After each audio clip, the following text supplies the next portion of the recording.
If you're watching this, you should have finished reading Bad King John and looked at these 4 specific aspects of the writing, because these are the 4 things that I'm going to be grading you on when you do your Middle Ages journal. And just to recap, this is the rubric that I'm going to be using to grade your journal. You will have some time during advisory tomorrow to work on revising, and you're specifically going to think about voice, organization, word choice, and fluency. So as we discuss the answers here, think about maybe your journal and how you're incorporating some of your ideas. All right, so in your flip book, you should be on the one that looks at voice. And I asked you to explain, where did you see some examples of the character's role in the feudal system? And I just jotted a few things down, but there are definitely a lot more things throughout the whole story. But one of the things I wrote was when William was talking to the grandfather, he addresses him with respect. He says, "I, sir." He calls him "my lord." They talk about our land and crops. And so we can see that the main character, the protagonist, the grandfather, is a lord of some sort. He's a noble. He owns the land and has serfs working for him. So where do you see examples of what the character's life is like? So I said, we see the grandfather walking along on his land, and he's observing the serfs who are working the land for him, but he isn't actually performing any of the physical labor himself, because nobles would not have really done any of that work. They would expect the people that work on the land to do that for them. Where do you see examples of your character's personality?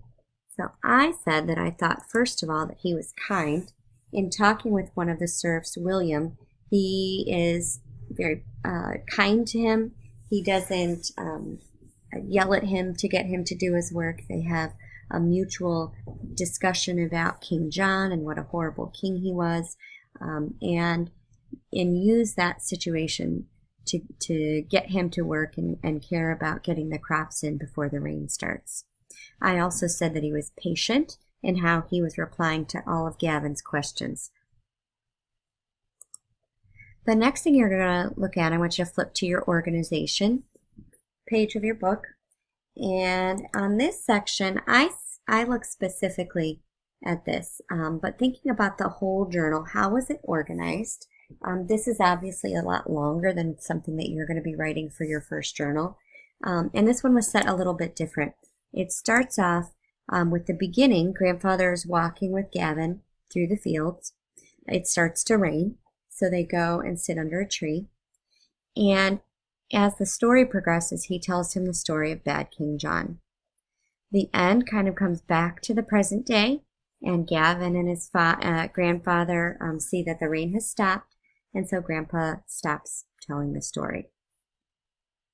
Even though the conflict isn't happening right now in the present day, which is grandfather and Gavin walking around in the field, grandfather is telling about the past, talking about how bad King John's reign was, so that Gavin understands how good life is, or how much better it is for them now.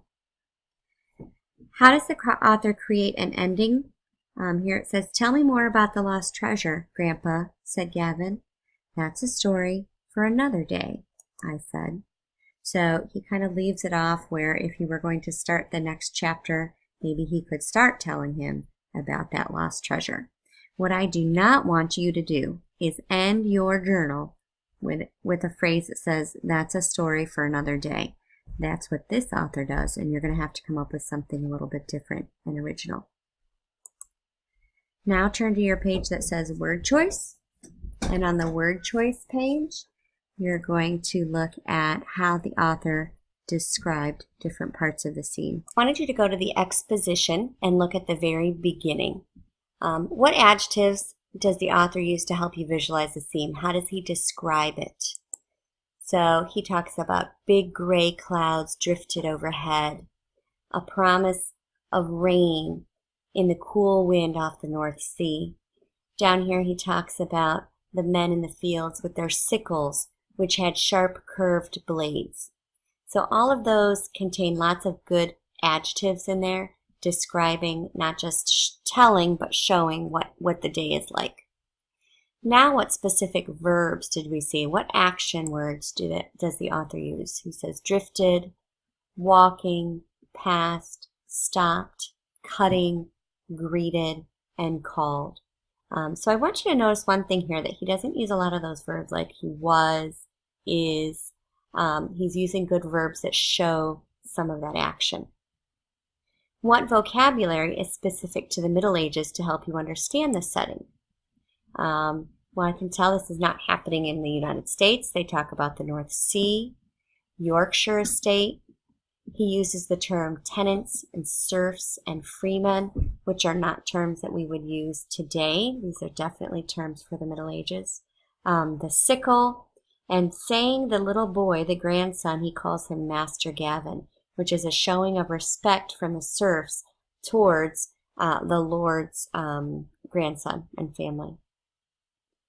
Which details help you visualize what the characters are doing? So it says, little grandson Gavin was walking beside me. Men cutting the wheat with their sickles.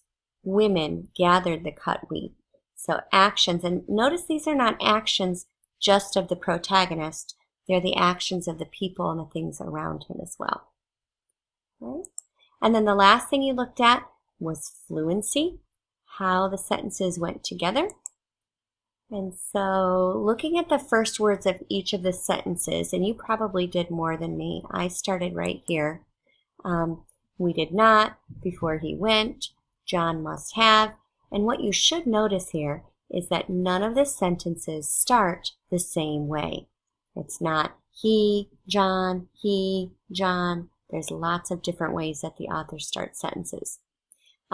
Two things I want to point out on this page. The author starts two sentences with coordinating conjunctions, which are going to be no-nos for you. If you start a sentence with a coordinating conjunction, I will count it as a fragment. So make sure you don't start with one of those fanboys.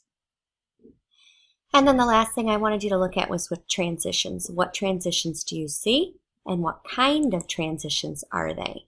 So over here I have before he went away. That's a dependent clause because it has a subject and a verb in there. Continuing on, I see after 3 years of fighting in the Holy Land. That's a prepositional phrase. Over here on his way home, another prepositional phrase. Down here, anyway and amazingly are both one word and they're adverbs. So notice that these transitions are not going to be words like first, next, then. You're trying to show the action of what's happening within the storyline, and your transitions will help move your story along to show when the time changes, when the setting changes for your character. Okay? Another thing to note with your transitions, make sure that your journal is not one big paragraph. You need to think about where new ideas are going to begin and end. Okay?